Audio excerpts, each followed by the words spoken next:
지금 이 뉴스입니다. 첫 번째 키워드는 홍명보 단골 빵집입니다. 국회 문화체육관광위원회 현안 질의 중 홍명보 감독의 면접 장소로 한 빵집이 언급됐는데요. 애꿎은 빵집만 몸살을 앓고 있습니다. 지난 24일 질의 현장 먼저 보고 오시죠. 짧게 말씀하십시오. 어디서 만나서 시간이 많지 않아서. 집 근처 빵집 같은 데서 만났습니다. 여쭤봤고요. 의원님, 예. 솔직히 말씀드려도 될까요? 그 빵집은 홍명보 감독님이 알고 지내시는 지인이라 그래서 문을 열 수 있었습니다. 대면 면접이긴 하지만 거의 밤 11시에 자택 앞에 있는 카페에 찾아가서 그렇게 특혜로 보이는 이런 면접을 해도 되는 것입니까? 이후 몇몇 누리꾼들은 해당 빵집의 홈페이지와 SNS에 홍명보가 알려준 맛집이다. 여기가 그곳이냐는 댓글을 남겼는데요. 일부는 별점 테러를 하기도 했습니다. 축구협회 논란의 불똥이 빵집으로 튀자 이를 비판하는 목소리도 많았는데요. 홍명보 바람에 빵집에 별점 테러하는 바보는 없길 바란다면서 여기 사장님도 자영업자일 뿐이란 지적이 이어졌고요. 또 별점 테러를 하는 사람들에게 자중하라는 댓글도 있었습니다. 다음 키워드는 5060 경계병 논란입니다. 성일종 국방위원장이 인구 절벽 등 병역 자원 감소에 대비해 건강한 50, 60대가 군 경계병 역할을 할 수 있도록 하는 법안을 검토하고 있다고 말했는데요. 이 발언이 재입대 논란으로 번졌습니다. 어제 열린 제63회 국방포럼에서 국민의힘 소속 성일종 국방위원장은 젊은 병사가 없다.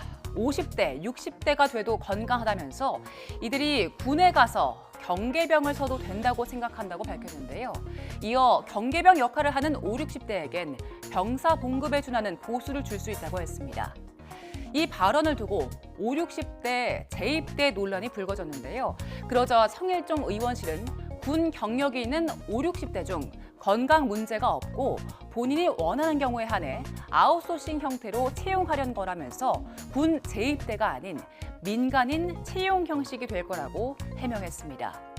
이런 해명에도 불구하고 누리꾼들의 비판은 사그라들지 않고 있습니다. 미필자들 먼저 보내라. 경계 근무를 우습게 보는 거냐. 또 경계병을 아파트 경비원 정도로 착각하는 게 아니냐는 반응이 이어졌습니다.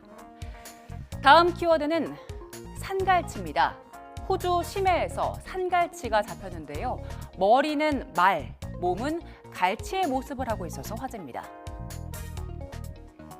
한눈에 봐도 거대한 이 갈치입니다. 성인 남성 2명이 들어야 할 정도의 큰 크기인데요.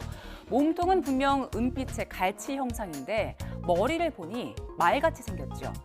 호주의 낚시 전문 방송이 낚싯배 선장이 낚싯줄로 잡은 물고기라며 공개한 사진인데요. 오어피쉬라는 이 생선, 수심 1000m 깊은 바다에 사는 심해 희귀 어종인데 최대 11m까지 자랄 수 있는 걸로 알려졌습니다. 주로 온대와 열대 해역에서 발견되는데 지진 같은 재앙의 전조라는 속설 때문에 종말의 물고기라는 별명이 있습니다. 마지막 키워드는 허전한 외출입니다. 왜 허전하다는 건지 영상으로 함께 보시죠. 지난 7월 늦은 밤 비가 내리는 거리를 누비는 한 남성.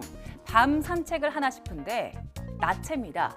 손에 우산을 들었을 뿐 아무것도 걸치지 않은 상태로 거리를 활보한 건데요. 결국 주민의 신고로 출동한 경찰에 붙잡혔습니다. 조사 결과 마약이나 음주도 하지 않은 상태였다고 하는데요. 알 수 없는 이유로 나체로 돌아다닌 이 남성은 공연 음란 혐의로 입건됐습니다.